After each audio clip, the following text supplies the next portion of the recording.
Queen Elizabeth II with Prince Philip, Duke of Edinburgh. Image, Getty. But despite her loss and increasing frailty, the Queen adored taking part in June's Platinum Jubilee sketch with Paddington Bear. The warm admission comes to light in the book Elizabeth, An Intimate Portrait, by broadcaster Gyles Brandreth, which also reveals she suffered post-natal side effects after the birth of Prince Andrew.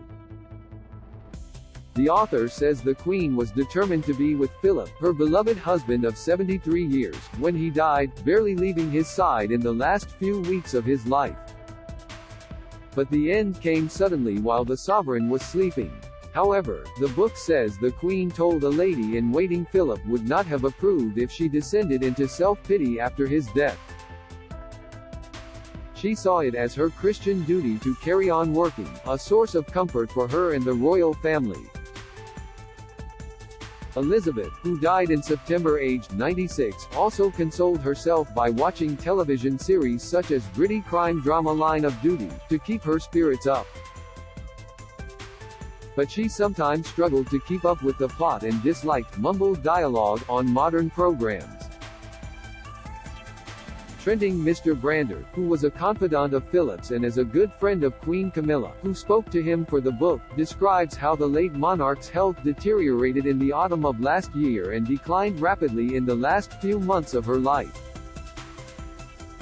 He writes, "The truth is that Her Majesty always knew that her remaining time was limited.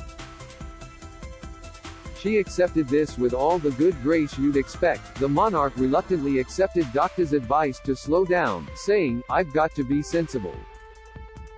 But she embraced many joys in the last year of her life, including being invited to take tea with Paddington at the palace. The classic moment she plucked a marmalade sandwich from her iconic handbag was one of the highlights of festivities marking her 70 years on the throne.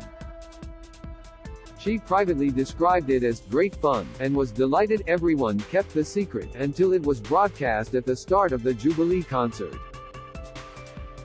"That was lovely," she said. Meanwhile, in a move away from the usual protocols of the monarch's health being kept private, news of the difficulties after Andrew's birth is a revelation.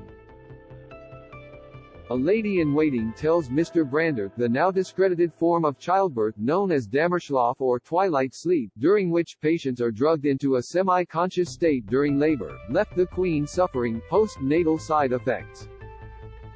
The method was used when she had Charles and Anne, but as a consequence of the issues with her third child, Edward was born naturally. The book supports the accounts of others who said the monarch remained supportive of the Duke of York, Instead, after his disgrace over the Jeffrey Epstein scandal. But she did not hesitate to force him to step back from his official role to protect the firm after his disastrous interview with Newsnight in 2019. A courtier tells the author, the Queen took a firm grip. To use military jargon, there were only a few days between flash and bang. Action was called for and she took it.